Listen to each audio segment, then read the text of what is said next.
Đấy, chó săn đấy. Hay là tháo mẹ ra cho con nào nó cắn. Tháo mẹ một. Cái này thì không có tấn công hả? Ơ mà này cắn thì không còn gì rồi, răng không còn rồi. Răng còn không? Không. Không còn, tháo mẹ này. Cái.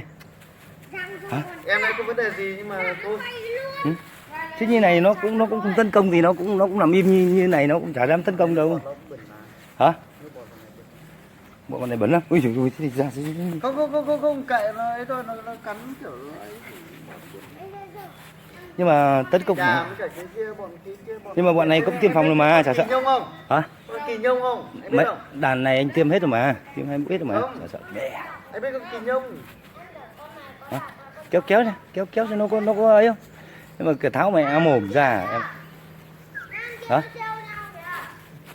Sao? Đây. Dạ, thôi. Cái gì? Tháo bố mồm ra rồi chó thử tấn công xem thế nào. Chứ này con này nó bất động ngay, nó không chả làm gì. Mày thích cao à? Mày thích cao à? Đồ chơi chiều nay đón các anh em hảo án trên mấy tỉnh thành phía Bắc gặp nhau tại nhà khuyên chó,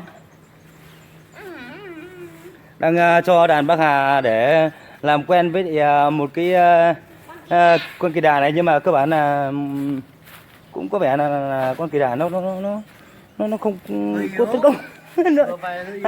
Hay tháo này cả nhà. Hả? Tháo rồi.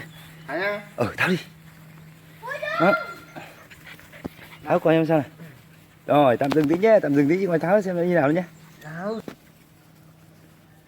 Thôi. Ồ, nó cũng làm im chú ạ. Nó sợ mà. Hả? Nó sợ với cả mệt. Hả? Chắc là nó cũng sợ nhỉ. Thôi nào. Hơi. Đấy. Thôi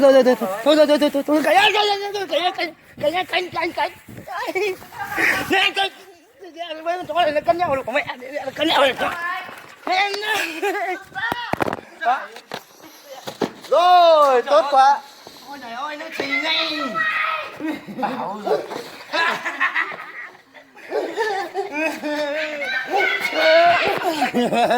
Nào, Đấy. Ôi trời ơi. Nó khùng lên là sao được. Hả? anh hiểu không? Đây cái mắt này. Đấy. Ôi ơi, biết ngay, tháo ra nó khùng ngay. Ôi trời ơi. Đấy là ý kiến của anh nhá, không phải liên quan em nhá. Có lưỡi, ôi trời. Tôi đã bảo gì nữa.